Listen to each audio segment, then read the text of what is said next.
इस वीडियो में हम लोग बात करेंगे 3 स्टॉक के बारे में। फर्स्ट है आईडीएफसी, प्रीकॉल और इंटरआर्क बिल्डिंग सॉल्यूशंस। तो इसमें मैं ब्रेकआउट्स ट्रेड कर रहा हूँ। खास करके मैं आपको पैटर्न दिखा देता हूँ, मैं वीकली में पहले आपको दिखा देता हूँ। और अब तीनों स्टॉक में चेक कर लीजिए, ब्रेकआउट्स क्लियरली हमें दिख रहे हैं। तो क्या हम ऐसे ही कोई भी ब्रेकआउट उठा के ट्रेड कर लें? नहीं, मेरी सजेशन आप मानिएगा तो नहीं। पहले हमें ये देखना चाहिए कि क्या ये फंडामेंटली स्ट्रांग है या नहीं। आप इंटरनेट बिल्डिंग सॉल्यूशन का देखिएगा तो एक टेलविंड इस सेक्टर में चल रहा है, पीईवी सेगमेंट में। और इसमें जो है मुझे दो कंपनी जो है बेटर लगते हैं प्ले करने के लिए। एक पीईबी में है इंटरआर्क और दूसरी है ईपैक प्रीफैब। आप इसकी पीपीटी पढ़िएगा, मैनेजमेंट की कमेंट्री सुनिएगा तो हमेशा से बुलिशनेस एक टोन में दिखती है, इसलिए मुझे पसंद है। और प्रीकॉल तो आप सब लोग जानते होंगे, जो गाड़ियों की खास करके जो डैशबोर्ड में जितने भी चीज़ें लगते हैं लगभग वो बहुत सारी चीज़ें बनाती है। ऑटो कंपोनेंट्स जो है ये मैन्युफैक्चरिंग करती है। और आईडीएफसी बैंकिंग में मुझे सबसे बेस्ट प्लेयर एक टर्न अराउंड की तरह दिख रही है, वो है आईडीएफसी फर्स्ट बैंक। अगर मान लीजिए कि जो अभी Q3 की नंबर आएगी और वो खराब आ गई तो मैं यहाँ से बाहर हो जाऊंगा, मैं नहीं रुकने वाला हूँ।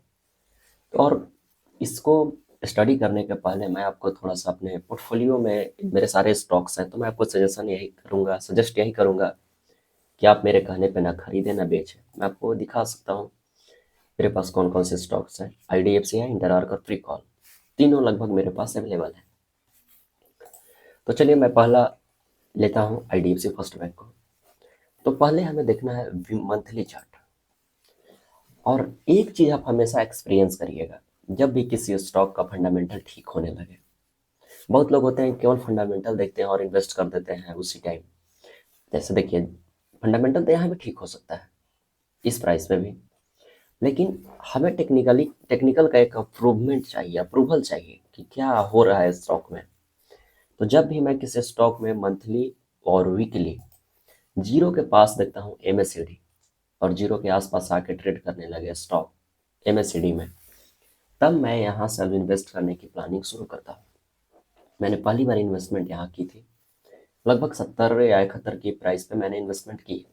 और वो भी मेरा पोजीशन है एमटीएफ में, यहाँ पे मेरा रिस्क ना के बराबर बन रहा था। तब मैंने इसमें एक रिस्क लिया और धीरे धीरे धीरे धीरे उस वेट को बढ़ाता गया। कभी भी आप अपने जो स्टॉक अच्छे डायरेक्शन में मूव कर रहे हैं, जो आप सोचे हैं उस डायरेक्शन में, तभी आप उसमें एवरेज करिए। और अगर मान लीजिए यहाँ से नीचे आ गई, ब्रेक डाउन हो गई स्टॉक, ब्रेकआउट नहीं हुई, तो मैं क्या करूँगा? बाहर हो जाऊँगा। मुझे कोई ज़रूरत नहीं है उसके साथ रहने की। ये मेरी बीवी थोड़े है कि मैं इसके साथ टिका रहूँगा। नहीं, मुझे तुरंत यहाँ से बाहर निकलना है। तो ये लॉजिक है, केवल अप्लाई हुआ कि हमें एंट्री कब लेनी है। और एक चीज़ मैं हमेशा से अपने इंडिकेटर्स में सेव करके रखता हूँ, जो मुझे हमेशा बचाती है एक बड़ा लॉस से। वो एक 3 EMA है, एक है 9 है और एक 18 है और एक जो ब्लू वाला ऊपर सॉरी, मैं देख लेता हूँ एक बार कंफर्म चेक। देखिए 9, 18 और 27, ये तीनों जब अलाइन हो जाते हैं, जैसे देखिए जब यहाँ से अलाइन हुए, तो जब यहाँ से अलाइन हुआ तो स्टॉक गिरता ही गया।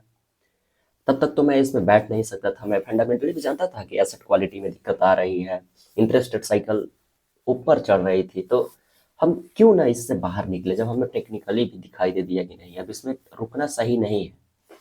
मैं बाहर आ गया और जैसे ही मुझे यहाँ पे सिग्नल मिला कि नहीं मैं अब ठीक हो गया, तो मैंने यहाँ से एंट्री बनाना शुरू कर दिया। और वो मैं सही भी हो रहा हूँ, तभी आपको मैं जो है बता रहा हूँ कि आप भी ऐसा कर सकते हैं।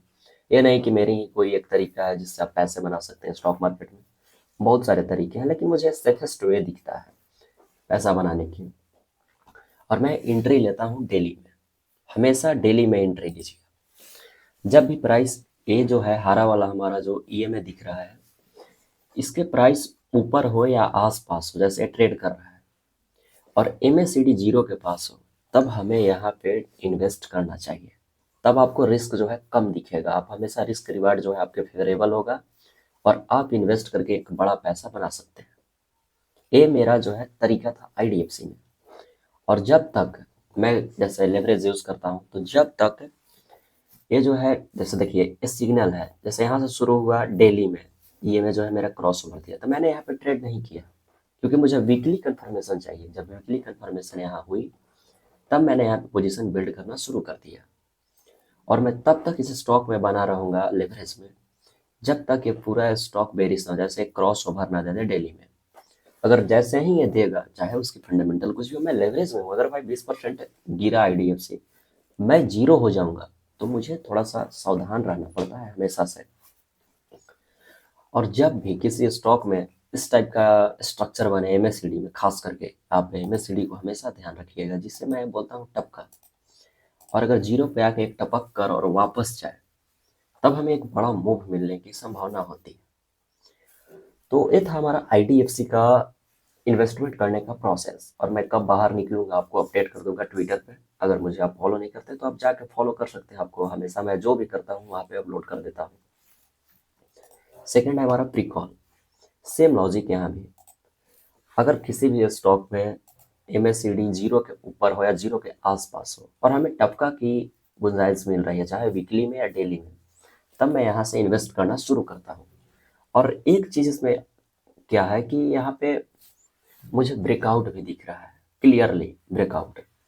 देन मैं डेली में आके इसका टपका चेक करता हूँ, क्या ये, पहले तो चेक करूँगा कि प्राइस जो है 81 के ऊपर है या नहीं है। ऊपर है और टपका भी बन रहा है, तो यहाँ से एक बड़ा मूव आने की संभावना होती है हमेशा से। तो ये था मेरा सिंपल सा लॉजिक प्री कॉल में, और मैं अभी तक सही हूँ। मैंने इसमें एवरेज फिर किया था, पैसे उतने बचे नहीं थे, तो मैंने थोड़ा सा ही लेवरेज में मैंने एवरेज किया यहाँ पे। और थर्ड है एक कंपनी इंटर आर्क। तो यहाँ पे मैं ये नहीं कह सकता हूँ कि आपको एकदम बुलिश, मैं पूरी तरीके से इसमें बुलिश नहीं हूँ, बस केवल एक ब्रेकआउट हमें दिख रही है। और फंडामेंटली स्टॉक ठीक है, ऐसी कोई बात नहीं, लेकिन टेक्निकली मैं थोड़ा सा सोच रहा हूँ अभी। अभी मैं कोई बड़ा बेट नहीं ले रहा हूँ, क्योंकि डेली में हमें सही दिख रही है सब चीज़। डेली में जो है मुझे सही दिख रही है। मैंने यहाँ पे अपना पोजीशन अब बिल्ड करना शुरू कर दिया। ये नहीं कि हर बार कि कोई स्टॉक अगर मूव किया तो मैं यहाँ पे बेट कर दूँ, नहीं। मुझे चाहिए एंट्री के लिए डेली में टपका जीरो के पास चाहिए मुझे एमएससीडी। अगर मान लीजिए यहाँ से स्टॉक खराब होती है तो ये मेरी होगी एसएल। अगर मैं एमटीएफ में ट्रेड करता हूँ तो मैं अगर टीका रह गया, अगर 20% भी गिर गया स्टॉक, तो मैं जीरो हो जाऊंगा। इसलिए मैं एसएल हमेशा से टाइट रखता हूँ। और मौके बहुत आते हैं बाजार में, ऐसी बात नहीं है। अगर स्टॉक फंडामेंटली अच्छा रहेगा तो कितना भी, जैसे कहा जाता है ना एक, आंधी आती है तो सब उखड़ के ले जाती है, नहीं।